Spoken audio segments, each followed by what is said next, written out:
Well, Jeff, lovely to catch up with you again. Over the moon with what you've worked on. It's looking really, really solid. So your address position, I can't really fault, to be honest now. I think it genuinely looks very, very good indeed. Your ball position is perfect, in line with the left heel.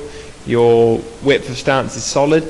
We talked about it today. If you want to go a little bit wider in the stance for the change that you're making, I'm not against it, but I wouldn't say you have to. I think that's more of a personal thing. But going a little bit more wider will give you a more stable platform.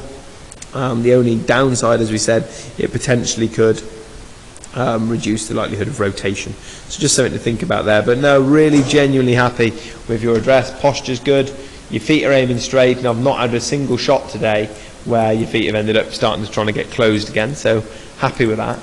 And I'm very happy with backswing. You're turning back on a good line to a very good position at the top of the golf swing. So if we look here, you can see clearly you've got that nice backward spine tilt. You're behind the golf ball at the top of the golf swing, which for me is imperative to hit up into the golf ball and hit a nice, good, long, low spinning driver.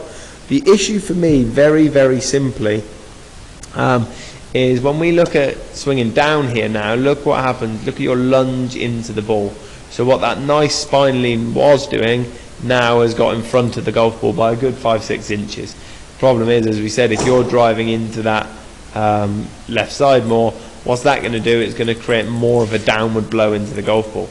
Not necessarily affecting direction necessarily, but it will massively cause the ball to spin more.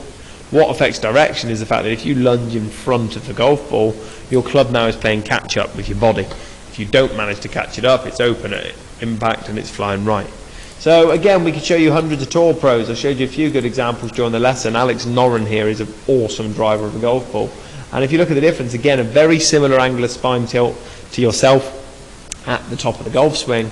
But if I draw a line roughly down his spine, look at the difference as he now swings through, he'll stay behind that. And therefore, look at his club from here, very clearly on the way up as he hits the golf ball. Whereas yours at the moment is wanting to travel down before it comes up. That's increasing spin.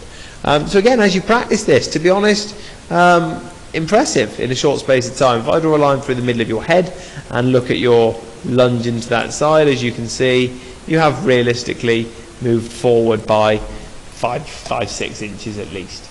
As you practice that, we purposely didn't want to change the backswing, which we haven't.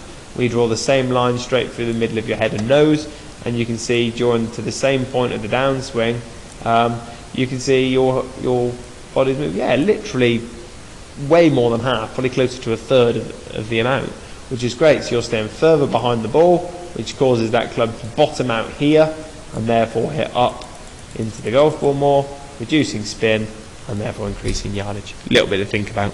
So it's about sequencing, Jeff. Your practice swings, I want you to almost feel in your practice swings, slow it down, feel you're behind the ball to here and then up and through.